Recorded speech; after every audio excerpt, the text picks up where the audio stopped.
tillashimizning huzuriga taqdim etmoqchi bo'lgan naqsham Muhammadjon Rashid efendim so'ziga kelgan ijodiy naqshlardan bu olamning tarazisi bor degan narsani taqdim etmoqchiman.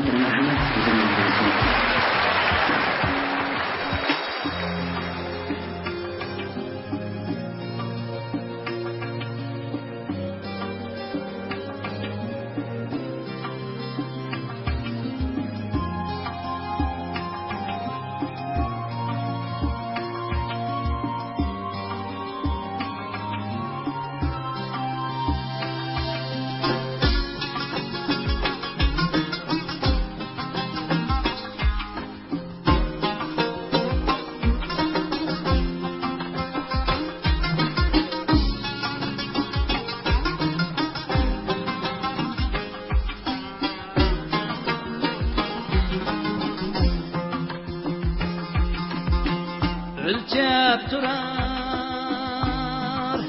yakşı yamanı bu alemin terası var.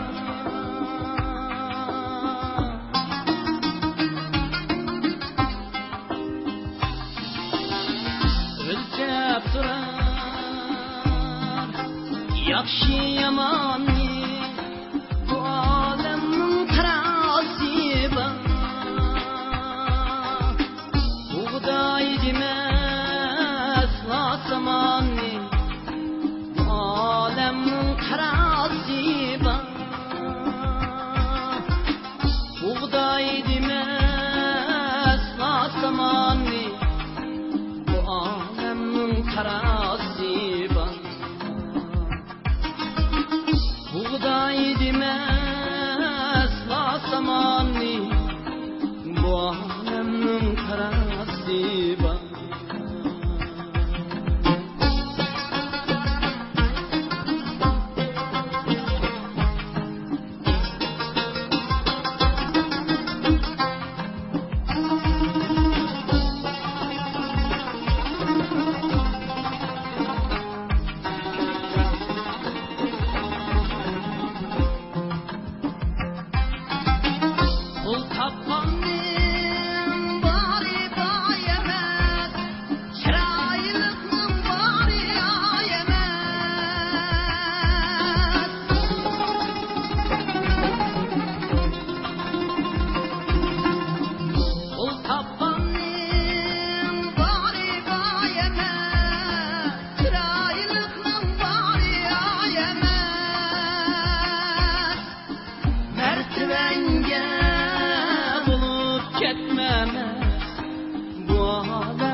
Mertmenge bulup ketmemez bu alemin terası var.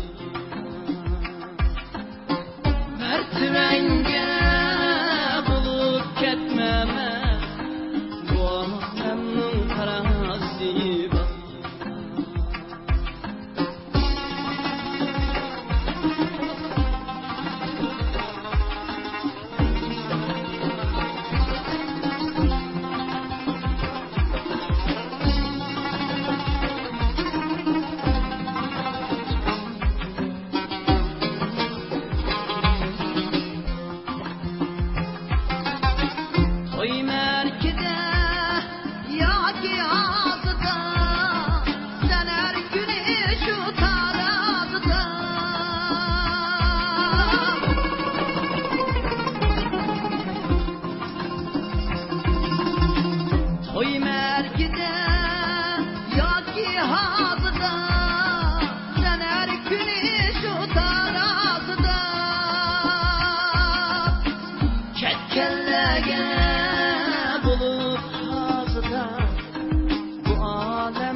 Terası var.